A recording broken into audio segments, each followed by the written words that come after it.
Hey guys, how's it going? It's Al. Week 3 running back rankings. I have them for you. The top 24 running backs that you should be playing in your fantasy football leagues this week. You're playing in your friends and family league. You want start sit questions. This is where you come to get them answered.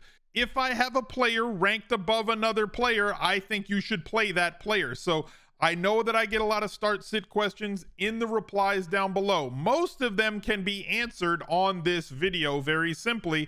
Should I play the guy that you have at 8 or should I play the guy that you have at 15? You should play the one who I've ranked higher because I think they are a better play for this week. It's just that simple. Let's keep it as easy as possible. I appreciate you guys being here, and let's take a look at my week 3 running back ranking. Let's go. He's a legend. The Smizzle Gang Listener League for week 3 is posted on DraftKings. You can get in it by going to smizzle.tv/links. The links for the Listener League and absolutely everything else I do. The Twitch stream, Instagram, all my socials, my Twitter account, multiple YouTube channels, and our charity drive are all there in the link tree. Go check it out. Just go right down the list. Go click, click, click, click, click, and enter everything. Subscribe to everything, like everything. It costs you absolutely no money, but the Listener League does. It's $10 to get in. There's 3 max. You can only enter it 3 times. We have 4,000 entries, which is going to total $40,000. Now, the great part about this is it's the best tournament on DraftKings because there is absolutely no rake. No service fee charged by DraftKings. 100% of the money that gets entered gets paid out. 10% of that prize goes to first place. 10% of first goes to 10th. So a nice, easy payout arc. You can finish in the top 10 and not feel disappointed about how your weekend went. And I will shout out the top 10 in this on the recap review video that comes out every Monday on this channel. Smizzle.tv/links will take you there. I'm sure producer Rosie put something like right over there to let you know where it is. So let's get in there. Get in the league. It's too much fun. How can you not play it? Just play the league.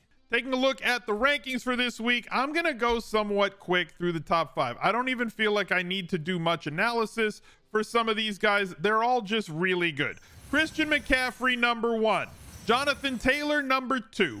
Saquon Barkley is getting so much volume right now that it's ridiculous. 25 opportunities in both week 1 and week 2. Opportunities being defined as rushing attempts plus targets. Targets being worth more than each rush attempt. That's really, really good. He is basically the only guy that they have to run the football. He is on the field over 80% of the time and getting like 85+% of the running back touches for the Giants. Love Barkley moving forward, and at home this week against Dallas is no different. Dalvin Cook comes in at number 4, a 5-box running back on the week, playing at home and favored. Expectation of 20 opportunities in this spot. You have usage in the passing game with like 11 targets through first 2 games, as well as inside the 5 usage. Those are the 5 boxes. Absolutely love him this week. 5 rushing touchdowns in his past 3 games against the Lions, and only the Jets have allowed more offensive touchdowns than Detroit since the beginning of the 2021 season. Number 5 is Austin Eckler. Gotta love Austin Eckler pretty much all the time. He is like, as long as, here's the caveat, okay? I'll put a caveat here. I like Austin Eckler as long as Justin Herbert is the starting quarterback for the Los Angeles Chargers, right? So like if he's out with an injury, I'm going to downgrade Eckler because going from Herbert to Chase Daniel is a big time downgrade. However, as long as he's there, I like Austin Eckler. And while we're talking about liking things, if you could take a second and drop a like on the video, that would be great. Subscribe to the channel. We just started this fantasy football channel early this year, and you guys have been so tremendous with your support. I want to say thank you to you for taking the time to watch these videos and hitting the like button, subscribing to the channel, and make sure that you ring that notifications bell. Make sure that you ring it because I come out with 6 videos a week here on the second channel, on the fantasy football channel, every single week. Of NFL with some DFS stuff, some Rainmaker stuff, as well as these rankings videos. The march to 5,000 subscribers continues, and we will get there faster if you guys hit that bell. You don't understand, maybe as you're not content creators, but like when you get a higher percentage of people that ring the bell, they're more likely to come back and watch your next video. When they come back and watch that next video, that YouTube is more likely to suggest it to other people. So it costs you nothing, and it helps me out a ton. So I appreciate you guys. And let's get back to the ranking. Number 6 is going to be Leonard Fournette. Uncle Lenny has promised us that he is going to score more touchdowns moving forward. He said the touchdowns are coming. And you know what? I believe him because my Uncle Lenny has never lied to me before. I love the opportunity that he's gotten so far. 28 opportunities in week 2 against New Orleans.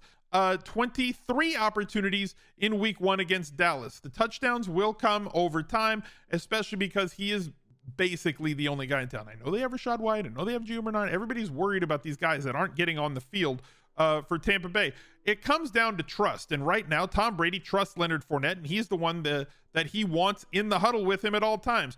Green Bay is allowing over 3 yards per carry to running backs before and after first contact. I know that this defense is reputed to be very good, but they have not been very good at tackling thus far this season, and it was on display against David Montgomery. Although Green Bay throttled the Bears defense, they did not do a good job tackling David Montgomery as he rattled for like over 100 yards and like 8.7 yards per carry.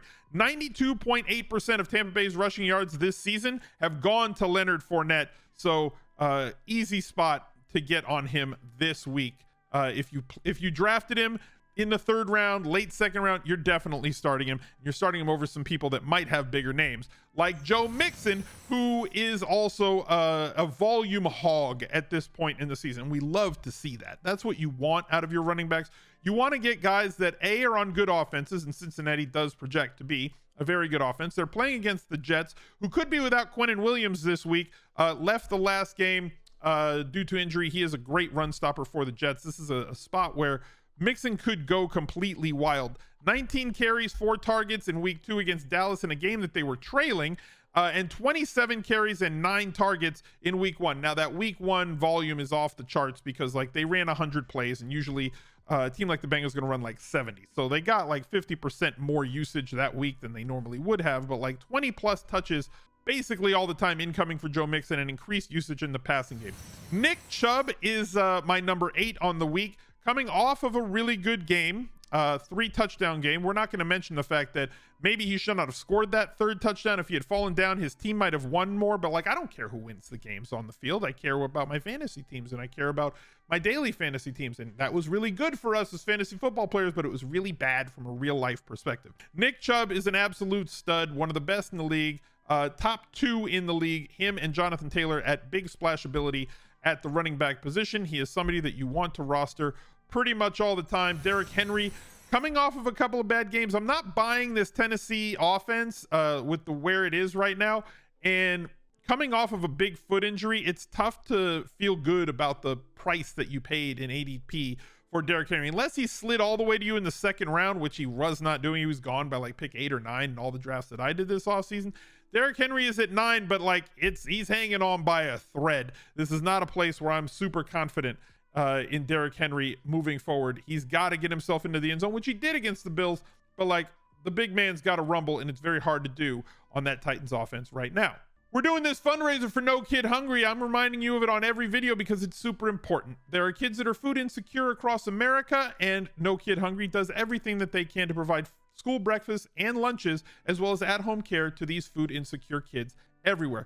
With school food programs being cut across the country, it's very important for us as a community, and yes, our community, that means you, to step up and do what we can. Every dollar helps. If you have $5, $10, $20, anything that you have that you could donate to this fundraiser would be greatly appreciated by me, and really goes directly to helping kids who don't know where their next meal is coming from. So smizzle.tv/links has that link. The direct link is smizzle.tv/charity. Tiltify handles all of the transactions and will send you directly all of the tax information, as every dollar that you donate is tax deductible. So if you like the content, if you have profited off of the content on my channels, or if you just say, you know what, this sounds like a really good cause that I want to get behind, No Kid Hungry is a great charity, and I would hope that you would take a little bit of time and do something for the kids, because it doesn't take all that. Number 10 is DeAndre Swift. As long as he has as much usage in the passing game as he has, DeAndre Swift is going to have a really high floor.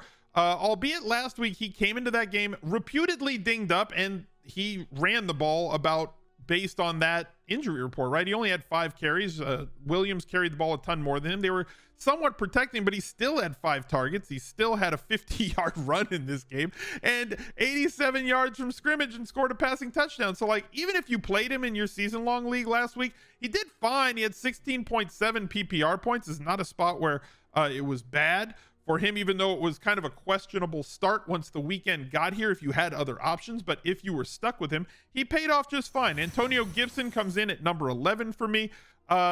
Tough situation potentially, but like, who are you playing over him with the volume that he's gotten through the first 2 weeks in an offense that does nothing but score a ton of points? So Antonio Gibson stays here at 11. Aaron Jones coming off of a really big week against Chicago. Green Bay just wants to run the hell out of the football. That's basically all that there is to it. Now, which week it's going to be Aaron Jones getting more carries or which week it's going to be AJ Dillon getting more carries, it really doesn't matter, as they want to have the ball in the hands of their running backs like 30 plus times a game. So it's kind of a 1A, a 1 and a 1A situation here for Aaron Jones and AJ Dillon. Right now, Aaron Jones looks like the guy who's on top. In week 1, people were selling off Aaron Jones and buying AJ Dillon shares. I think that the draft cost was right. I think Aaron Jones is a mid to late second round pick and should be treated as such and will have the value of such. And I think AJ Dillon, if both are healthy, is going to be the secondary guy in this offense. As talented as he is, Aaron Jones is just an absolutely electric back and needs to be treated as such. Moving on to number 13, Najee Harris going up against Cleveland on Thursday Night Football. My mother said if you don't have anything nice to say, don't say anything at all. So Najee Harris is number 13. Josh Jacobs comes in at number 14 for me. Ran very well this week at home against Arizona. Las Vegas isn't a super deep offense, right? Like, they have talent at specific spots, and they're in a spot here against Tennessee where Jacobs could thrive. They project to play pretty evenly against them. You know that the Raiders want to play, they want to run the football, even though they have Devontae Adams. Derek Carr has never been a guy who you can just have drop back 50 times and he's going to be hyper efficient. You have to like have the run so that he can run play action off of it. They will throw the ball a ton to Devontae Adams, but Jacobs is somewhat secure in his role currently on this team, so I have him secure at 14. The big mover this week for me is David Montgomery coming up to 15 off of a really solid game against Green Bay where they were losing. Now they play at home against Houston and are favored. So Montgomery checks off all 5 boxes, coming off of a 15 carry, 122 rushing yard performance with 2 targets. Had 4 targets in week 1 as well. The touchdowns are going to come with the deployment and the usage and the volume that he gets. And as talented as he is at 2 things: 1, evading tackles, and 2, breaking tackles once people get a hand on him, he is an extremely talented back when playing from ahead and getting volume against a Houston defense that has surprised so far this season, right? They've looked good through 2 games, but we have to expand this out a little bit further and know that until they really show us that this is a different defense, I'm not in. I think that, look, they've been a bottom half of the league in terms of running back yards before contact last season. And through 2 weeks, that part at least has not changed. So if that continues and you let David Montgomery get a full head of steam and be able to use his juking ability, plant his foot in the ground and head the other direction, where you're letting him get 2-3 yards past the line of scrimmage before anybody touches him, this could be an absolutely monstrous week for David Montgomery. I'm very happy for him with him at 15, and I could see him finishing higher than 2 or 3 guys above him on this list if all the things go right. So if you have him as your RB3, I think you're starting him over a lot of guys that you may have spent more draft equity on than him. James Conner, I have at 16. He's coming off of an injured ankle. Monitor that as the week goes along. Cordero Patterson comes in at number 17 for me. It's tough to buy the Falcons offense, but if you drafted Cordero, he's getting enough action to make it worth your while, right? 10 carries, not getting as utilized in the passing game, at least not consistently, as I would like to see. 1 target in week 2. That has to change. Got 5 when they were playing from ahead and 22 carries in week 1 against New Orleans. they're gonna have to utilize him in the passing game if they're gonna have any chance of doing just about anything on offense. I know that Drake London is great. Not great. I know that he's a solid rookie. I know that they want to get him involved, as well as I would hope that they want to get their most dynamic athlete, Kyle Pitts, more involved in the offense, but things are what they are. Damian Harris comes in at number 18. Not going to get a ton of usage in the passing game, but at least he's gotten more, right? 3 targets in week 1, 2 targets in week 2. The absence of Ty Montgomery has led him to being on the field more often. 15 carries, 71 yards, and a touchdown last week. He is right now the lead back in this offense. No matter how much we want Ramondre Stevenson to be a thing, Damian Harris is the thing right now, and the Dame train keeps rolling along. Clyde Edwards-Helaire coming in right behind him at 19. Kareem Hunt at 20, playing on Thursday night. Now, if you're like me, I like having optionality. I like having the ability to play other players. So, like, Kareem Hunt is the projection play at this point. But, like, if I have ability to have other players behind him, I might sit him on Thursday night. Now, if you have 3 running backs and he is your second best one, I'd have to end up playing him. But if you're in a deeper league where you have options, I might sit Hunt and hope that he does not score a touchdown or 2. Only a 38 total, 38.5 in that game against the Steelers. And obviously Nick Chubb is the number 1 guy. Miles Sanders, though, has been running up a storm. Now squares off against Washington. This is a great matchup spot. And coming from a guy who's gotten really solid volume so far this season, Miles Sanders, so far this year, averaging 5.9 yards per rush, 30 attempts through 2 games for 176 yards, has a long of 24, has scored a touchdown, and has 5 targets this year. The Eagles offense is so talented and so multifaceted that Miles Sanders could run against the most light boxes of any solid running back in the league. And with his player profile and big playability, he is going to have a couple of really big games this year. If you drafted Miles Sanders just out of the running back dead zone, congratulations to you. Pat yourself on the back. You made a good pick. Hopefully it keeps paying off. A.J. Dillon is my running back 22 on the week. We talked about him being the 1A in that Green Bay offense. He should get the inside the 5 carries, though Aaron Jones can still have them because he has been very efficient with those in his career. Dillon, the bigger, stronger back. He's got those, like, you know how Hulk Hogan had the 24-inch pythons? He's got the 24-inch calves. They're ridiculous. Behind him, Ezekiel Elliott for the Dallas Cowboys gets a major bump down because of quarterback in this spot. However, you get to play him on Monday night, so you can have that Monday night hammer if you need it. It gives you that optionality. You always have hope. If you have player minutes remaining, you always have hope. And my last running back on the week is Jeff Wilson for San Francisco. 18 carries, 84 yards, averaged over 4.5 yards per carry, got 2 targets in the passing game. Once in week 1, when Elijah Mitchell left the game, he got 9 carries, including like 2 inside the 5 carries and 2 targets in that game as well. Jeff Wilson runs really hard. I can't predict injury to any running back here or there. I can't predict this or that. But you know what?